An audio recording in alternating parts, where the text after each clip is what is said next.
What would you do if the person you trusted most became the one you feared the most? Lydia Mallister had once believed she had married a good man. Back in Pennsylvania, Reverend Silas Mallister had seemed like a blessing. His powerful sermons could bring tears to a whole church, and Lydia thought he would give her a life filled with purpose. But the moment she followed him west, to the rough town of Redemption, her life became something small, cold, and silent. The church was plain and dusty, filled each Sunday with tired ranchers, miners, and shopkeepers. They saw Silas as a holy man. Lydia saw the truth behind the curtain. She saw how he practiced every gesture, every pause, every look. And at home, when the church doors closed, she was the only audience left. He told her voice was too loud, her smile too friendly, her dress too bright. Every mistake was a sin, every breath a test. Their home was a prison disguised as a parsonage. Lydia felt herself shrinking day after day, year after year, until she barely remembered the girl she had once been. Then came the Sunday that broke everything. The church was boiling hot, the air so thick, people fanned themselves with hymn books. Silas finished a fierce sermon about temptation when Martha Gable stood up. Martha's voice trembled with fake fear as she pointed straight at Lydia. "I saw her," Martha said, "behind the livery stable, laughing with Jebediah from the choir." A stunned silence filled the room. Lydia's heart pounded. The moment had been harmless. Jebediah had only asked about a gift for his sick mother, but the truth did not matter. Martha wanted to wound Silas, and Lydia was the easiest target. Silas's face turned red. He marched down from the pulpit and grabbed Lydia's arm so hard she cried out. In front of everyone he shook her, demanding answers, calling her a shame, calling her filth. No one defended her. Not a single voice rose to help. The crowd stared at her as if they were watching a sinner burn. That night, Silas tied her wrists and told her she would be cast out if she spoke a word to anyone. Alone in the dark church, Lydia made a choice. She could die in that town, or she could run. Sarah, a quiet widow from the edge of town, gave Lydia food, water, and a few coins. She pointed toward the Sentinel Peaks and whispered, "Go, don't look back." And Lydia ran. The wilderness swallowed her whole. For 3 days she stumbled through thorny brush and sharp rocks, her feet bleeding, her water gone, her hope fading. The desert sun showed no mercy. At night, the cold bit through her thin clothes. She prayed out of habit, but the prayers felt empty in the wide silence of the land. By the third night, she could barely stand. She curled under a shallow rock shelf and drifted in and out of a restless sleep. Hoofbeats woke her. Slow, steady, coming closer. Lydia froze, pressing herself deeper into the shadows. Her heart hammered. Silas must have sent men. She could already feel the rope tightening around her wrists again. But the sound belonged to only one horse. A man rode into the pale light, tall and broad-shouldered, moving with the tired, careful grace of someone who had traveled far. He dismounted, pulled a map from his saddlebag, and squinted at it. His voice was low when he finally spoke. "Anyone there?" Lydia held her breath. The man waited, then sighed and turned to leave. She felt a wave of relief. He hadn't seen her. Then a small stone rolled down the rock face near her hiding place. The man spun. His eyes caught hers in the darkness. For a long moment they stared at each other, his face tense, hers wild with fear. "Wait," he said quietly. He did not pull his gun. He did not step forward fast or loud. He lifted his hands to show they were empty and approached slowly, like a man calming a frightened horse. When he stopped in front of her hiding place, she saw his face clearly for the first time. Worn, weathered, kind. "I'm not going to hurt you," he said. "But a woman alone out here means trouble. Either you're lost or you're running." Her voice cracked as she whispered, "I couldn't live like that anymore." Understanding flashed in his dark eyes. Not judgment, not pity, just a quiet acceptance. "That's reason enough," he said. He told her his name was Caleb Rains, Cal for short. He had a cabin nearby with shelter and water. She could come with him if she chose. Lydia looked at the endless dark behind him and knew she would not survive another night there. She chose to go. Cal lifted her onto his horse and climbed up behind her. His warmth pressed against her back, strong and steady. They rode into the mountains, the cold air stinging Lydia's raw face. The cabin was small and rough, but it had a fire burning inside. Cal tended her cut hands, gave her water, and fed her a strip of jerky that tasted like heaven after days of nothing. "You're running from your husband," he said softly. She nodded. "He'll send men," Cal warned. "How do you know what kind of man he is?" she asked. Cal's eyes darkened with a grief he didn't explain. "I've known enough men to know the kind you're running from." That night he gave her his own bedroll and sat near the door with his rifle across his lap. He watched over her as she slept. For the first time in years, Lydia drifted into a sleep that was deep, safe, and warm. She didn't know that Silas was already hunting her. She didn't know what kind of past Cal carried. She didn't know what danger was creeping up the mountain toward them. But by morning, everything would begin to change. The morning light crept slowly into the cabin, soft and pale, touching the rough wooden walls and the dying embers of the fire. Lydia woke with a sharp gasp, her body stiff from days of fear and running. For a moment, she didn't know where she was. Then she saw Cal sitting near the door, his rifle across his lap, his dark eyes watching the quiet forest through the cracks in the shutters. She had slept, really slept. The realization brought a sting of tears to her eyes. "Morning," Cal said softly, lowering the rifle. "Morning," she whispered. He handed her a tin cup of warm water. As she drank, her hands trembled, not from fear now, but from the strange comfort of safety. At least, what felt like safety. That feeling didn't last long. When Lydia stepped outside to get a breath of fresh air, she noticed the cold truth of the land around them. The trees stood like silent guards. The ground was rough and scattered with rocks. The mountains rose sharp against the sky. This place was beautiful, but it was also brutal. Cal came to stand beside her. "You can stay here till you get your strength back," he said, "but you need to know something." She turned to him, her heartbeat rising. "Your husband won't stop," Cal said. "A man like that cares more about control than truth. If he thinks he lost power because of you, he'll chase you to the edge of the world." Lydia swallowed hard. She knew he was right.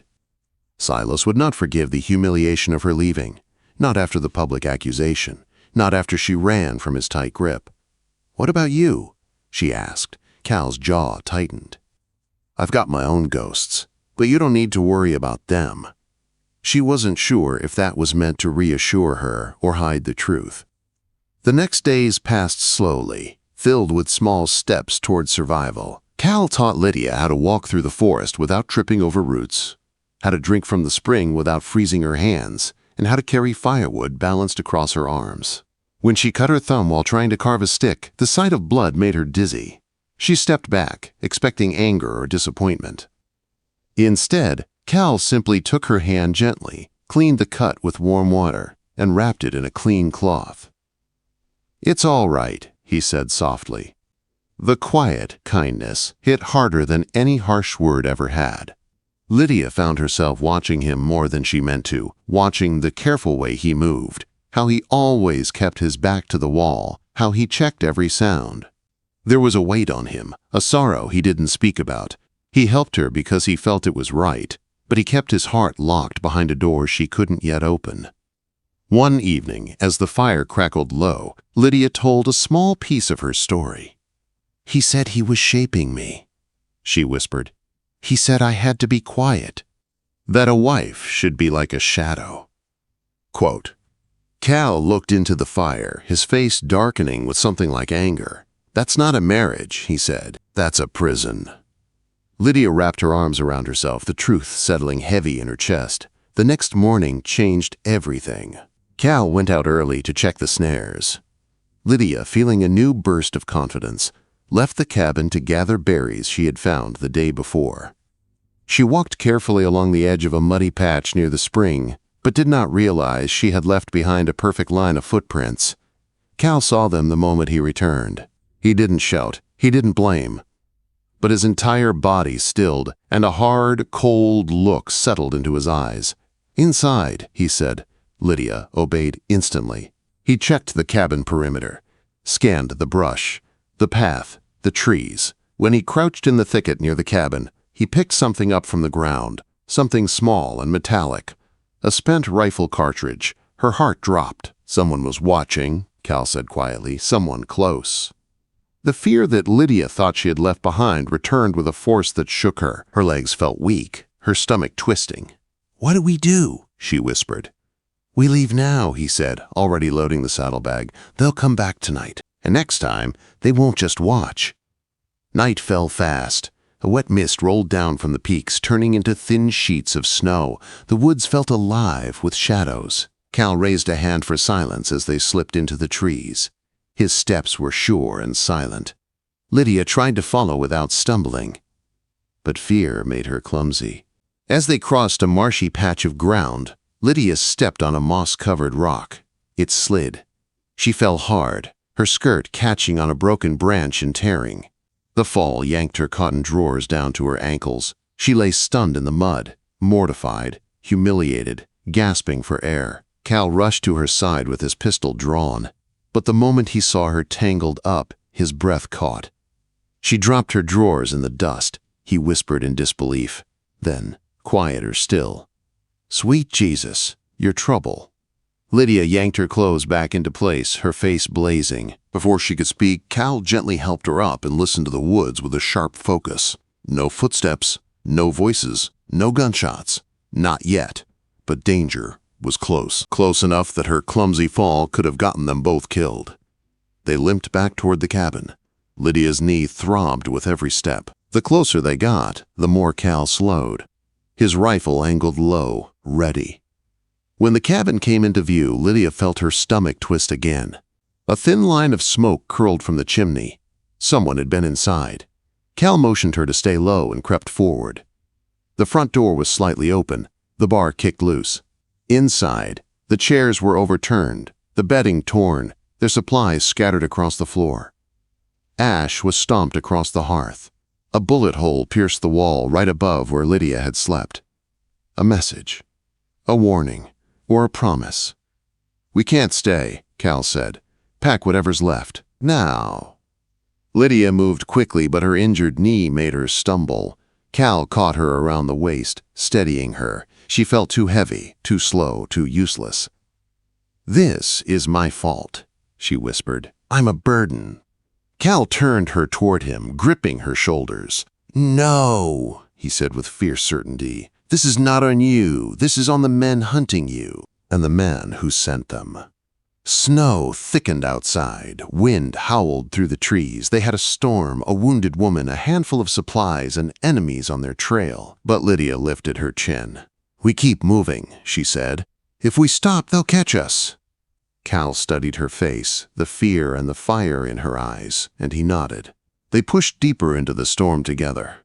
The night swallowed them. The cold bit through their thin clothes. Their enemies, boot prints, followed behind them like ghosts. By the time they found a narrow crack in the rocks, they could barely stand. They huddled close in the darkness, the cold trying to steal their breath. Cal wrapped his arms around her to keep her warm. Lydia pressed her face into his coat, listening to the steady beat of his heart in the deadly stillness. Outside, the hunters were getting closer. The worst was coming, and neither of them knew if they would survive the night. The dawn crept in slowly, a thin gray light slipping through the rocks and touching their exhausted faces. Lydia and Cal stepped out of the narrow crack in the cliffside, stiff, cold, and barely able to stand. The storm had passed, but the danger had not. Fresh boot prints marked the snow. The hunters were close. Cal studied the tracks with a grim look. "We can't outrun them anymore," he said. "Not like this." "So what do we do?" Lydia asked, his dark eyes lifted to meet hers. "We make them come to us." They moved through the trees together. Lydia followed Cal as he led her to a narrow, rocky trail wedged between a sheer wall and thick thorn bushes. The place was tight, dark, and dangerous. Perfect for a stand. Cal worked quickly, cutting a dead tree until it leaned in just the right direction. He stacked branches over hidden thorns, a trap no man could cross without getting tangled. A gunshot cracked in the distance. The sound echoed through the mountains. Cal looked up sharply. "They're coming fast." Quote. The fear that had lived inside Lydia for years rose again, but something new rose with it. Anger, courage, the will to survive. She grabbed Cal's arm. "I'm not running. I'm done being helpless. You said you'd teach me." He stared at her, seeing the fire in her eyes, seeing strength, not fear. He nodded. Back at the cabin, what was left of it, they prepared for war. Cal handed her a smaller handgun. It felt heavy in her hands, but she forced herself not to tremble. "This is your life," Cal said softly. "Hold on to it." Together they braced the broken door with a table. They blocked the window with shutters and checked their ammunition. The storm outside grew louder, snow piling against the walls. Then they heard it. The faint jingle of tin cans Cal had set as an alarm. Someone was in the clearing. A voice called out through the storm. "Lydia, my dear, this is your husband. Come out." Silas. His voice had once made her freeze. Now it only made her stronger. Cal crouched beside the window, rifle ready, silent as stone. "You have been led astray." Silas called again. "But I forgive you. Come out now, and these men won't harm you." The fake sweetness cracked. "Lydia!" he shouted, voice sharp with anger. "Do not test my patience. That man with you will see you hang." Lydia closed her eyes. She saw the church, the faces of people who judged her, the slap of the pulpit as Silas screamed at her. Never again. A hard blow slammed into the door. Then another. Cal raised his rifle. On the third strike, he fired. The blast shook the cabin. A scream followed from outside. The night exploded into chaos. Gunfire tore through the walls. Snow blew into the cabin as the window shattered. Cal fired back at the muzzle flashes. Lydia crouched low, gripping her pistol. Shapes moved outside. Dark, fast, deadly. One man sprinted past the window. Lydia raised her pistol and fired. The gun kicked in her hand. She heard a cry and saw him fall back into the snow. She had hit him. She had defended herself. Before she could breathe, a heavy shot tore through the cabin wall like lightning. Cal shouted and dropped his rifle, clutching his shoulder. His knees buckled and he collapsed against the logs. "Cal!" she cried, crawling toward him. He was bleeding badly. Outside, another shot rang out. A deeper voice shouted commands. It was Jedediah Stone, the bounty hunter Silas had hired. He was moving closer. Cal forced his eyes open. "Lydia, don't think. Just protect yourself." She picked up her pistol and dragged herself to the broken window. Her hands shook, but her aim held steady. Through the blowing snow, she saw Jedediah crouched behind a boulder, reloading his rifle. He wasn't looking at her. He didn't think she could do it. She aimed at his shoulder, the way Cal taught her. She fired. Jedediah screamed, dropping his rifle in the snow. The other men backed away, shouting to each other. Some ran. Others cursed. Without their leader and with Cal still shooting despite his injury, their will broke. Soon only one man remained. Silas. He stepped forward slowly into the clearing, snow swirling around him, his face twisted with rage, eyes wild. "Lydia," he shouted over the storm. "You Jezebel! You wicked woman! You will burn for this! You will!" Lydia stepped into the shattered doorway, her dress torn, her face smudged with soot, her pistol in her hand. She did not raise it. She didn't need to. She simply stared at him, meeting his fury with steady silence. For the first time in her life, Silas Mallister faltered. The fire in his voice died. He took a small step back, fear touching his eyes. He turned and stumbled into the storm, running from the woman he once commanded. The battle was over. Lydia dropped the gun and rushed to Cal. She cleaned the wound, her hands steady, her breath shaking. He opened his eyes just enough to see her face. "You saved me," he whispered. "You saved me first," she cried, tears spilling as she held his hand. For 2 days she cared for him. barely sleeping, feeding him warm broth, keeping the fire alive. At night she watched the door, pistol close, ready for any sound. Cal lived. Slowly, painfully he healed.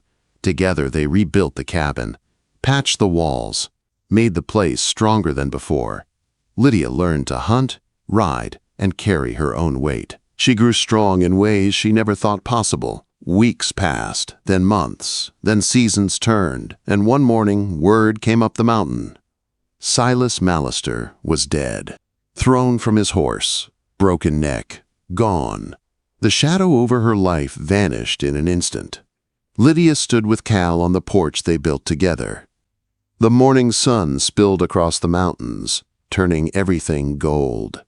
She reached for his hand. His fingers curled around hers. They had survived the darkness. They had built a home from the ashes. They had found each other in the wild. Their life was not perfect, but it was theirs.